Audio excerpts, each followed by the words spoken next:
action now is with Ballistic Missile and Shane Ellis. They rub the stand fence. They're inside the last quarter. It is Ballistic Missile now getting cracks of that stick. Noble Sovereign is in a handy spot now and asked to close up. In the center, Valley of Love. On the far side, that's Briscoe. But they drive inside the final furlong. It's Ballistic Missile under the stands. Noble Sovereign now gets going. Watch on the far side, Valley of Love now coming hard. And it is Valley of Love who picks it up in the end under a well-timed ride to beat Noble Sovereign. Ballistic Missile looks to be third over Briscoe. Fifth, Girlie the Butcher.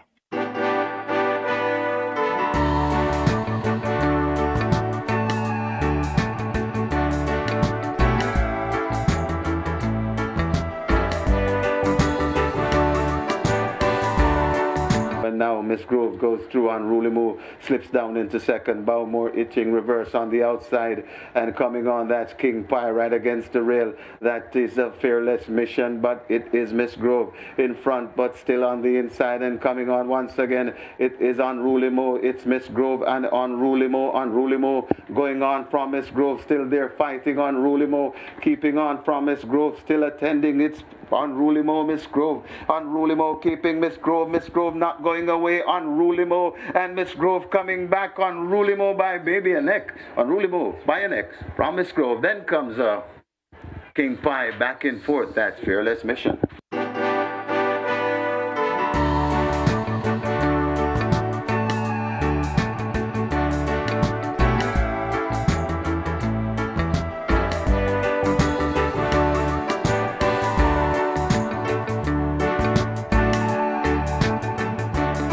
The leaders arrive at the 5/16th, and Cutout continues to bounce easy on the front end. Under the hand ride still. Jods Fun now set loose and asked to close the gap. Miss Brayton now also set a light on the outside. It's Cutout though, getting cracks of that left-hand stick as Cutout races toward the furlong pole with a 3-length lead. It's held over Jods Fun. Miss Brayton is a further 2 lengths back. Migniola on the rail, and Newspaper of Record running a private race at the back, but the favourite Cutout is in charge. Inside the final 16th, it is Cutout and Wesley Henry. Jods Fun left back on the outside. Cutout will take it comfortably in the end, winning by maybe 3 or more. Jods Fun is second. Miss Brayton is third.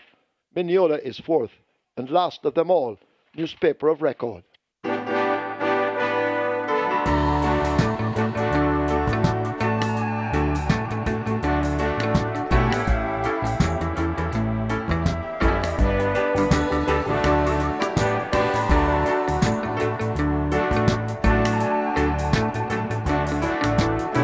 Grey Express on an afternoon stroll so far, about 6 or 7 lengths in front of Anonymous Racing in second.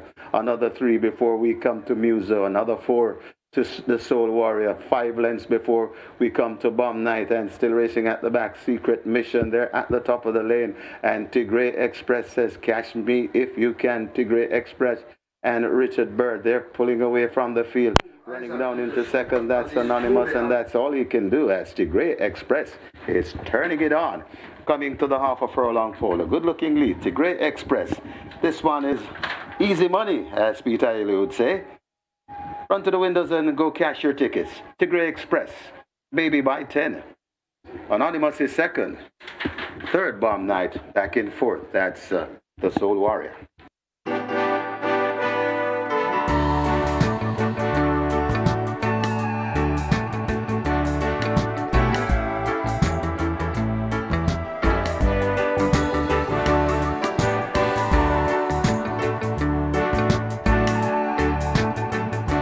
It is Tenika Wolf and Buttercup who lead them. 2.5 to 3 lengths. Never now under the pump past to close up. Fort Haldane will claim the route against the rail. In between them, that Successful Man, but Buttercup turns home under a hand ride, and it's Buttercup out in front, getting touches of the stick now by Tenika Wolf. They run toward the furlong pole. Can they catch Buttercup? Successful Man races near the rail, never in between horses, and Papidon let loose on the outside, but this Buttercup continues to fend them off. Inside the final 16th, it is Buttercup in the hands of Tenika Wolf. She's going to break her maiden, and she will have a winner in Jamaica for the first time. Buttercup, congratulations, Tenika Wolf. They win by maybe 6. Successful Man is second over Never. Could be Chesney over Papidon.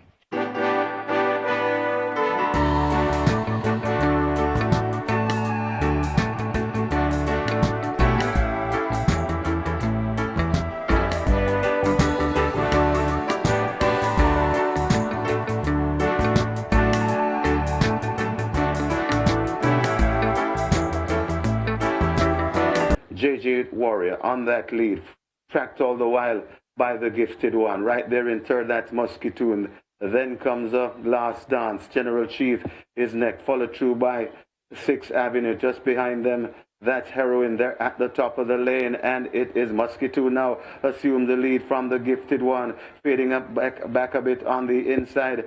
That is a JJ Warrior, but it is Musketune in front. Here comes General Chief coming down the middle, but it's Musketune still in front with a good-looking lead. The General Chief fighting on, but it's Musketune in front. General Chief begins to gather momentum. Musketune hanging from General Chief, and General Chief points the right time. General Chief beats Musketune. Then comes Last Dance. Back and forth, that's JJ Warrior. Then comes the Gifted One in fifth.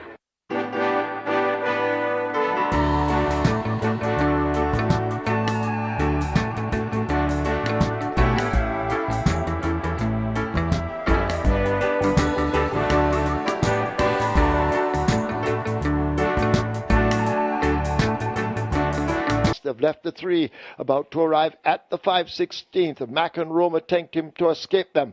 Here is Captain Sparrow now asked to sprout wings on the outside. Mack and Rome in the green turns for home. Captain Sparrow now coming with a burst on the outside. Mack and Rome being grabbed by Captain Sparrow. These two battle, and Captain Sparrow sticks the noseband in front. Mack and Rome looks to be fading. Titan Temper is over on the rail, and Brenda Boy will have to run on late, but it is Captain Sparrow in front, arriving at the 16th pole. Mack and Rome refusing to quit, but left back. Here is a Brenda Boy now charging on the outside. Captain Sparrow driven flat to the boards. Brenda Boy closing. Could be Captain Sparrow over Brenda Boy. Then Mack and Rome and Titan Tempo.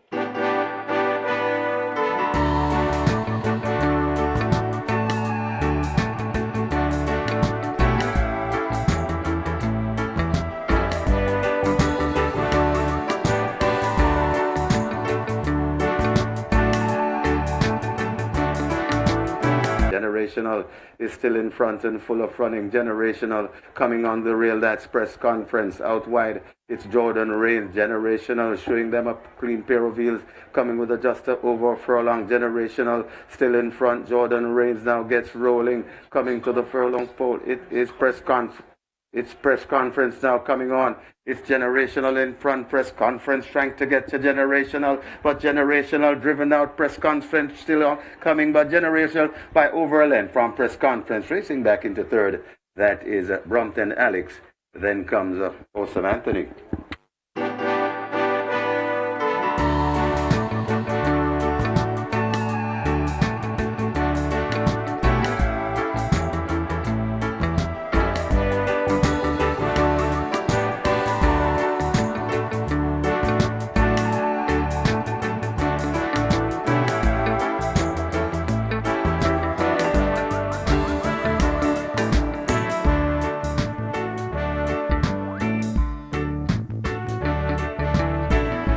Out in front, it is a Bob the Builder striding out powerfully with a 3.5 length advantage. Star Quest continues the chase. Toward the outside, that's a Princess Chris. Roaring Kitty continues to be hidden in between horses as they turn for home. Bedison out wide, but it is Bob the Builder. Can they catch Bob the Builder in the hands of the veteran Shane Ellis? 3/16 to run. It is Bob the Builder continuing to hold the advantage. Benison trying hard to close a 5-length deficit. Star Quest running on the spot, but Bob the Builder on the good ride continues to lead them a merry chase inside the final 16th. Here now is Benison now beginning to fly on the outside. Has Bob the Builder done enough to hold off Benison? Bob the Builder has. He wins it over Benison.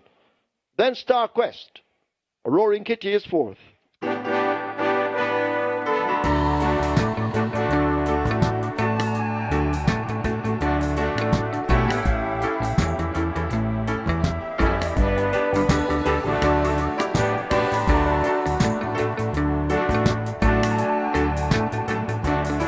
Mamma Mia continues to lead up, pressed all the time by Geolithic. A half a length separates them. Ride All Day races up next. Garvano in a handy spot with the head cornerstone.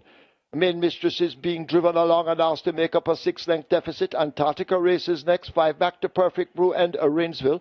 Midnight Galaxy on the outside. Immeasurable Joy in between horses. Further and beyond, nearer to the rail, and Paw from Above has not recovered as Ride All Day now snatches that lead and comes thundering up toward the final 316. It is Ride All Day and Ian Spence. He's looking for his second, being chased by Mamma Mia. Garvano now let loose late, but can they catch Ride All Day, leaving the furlong pole with what looks to be a commanding advantage inside the final 16th. It is a Ride All Day coming away. Ian Spence will have his second. He wins the Big Man in Town trophy. They win by maybe 6 or more. Garvano is second. Mamma Mia looks to be third. Main Mistress is fourth, close, maybe further and beyond over Rainsville and Perfect Brew.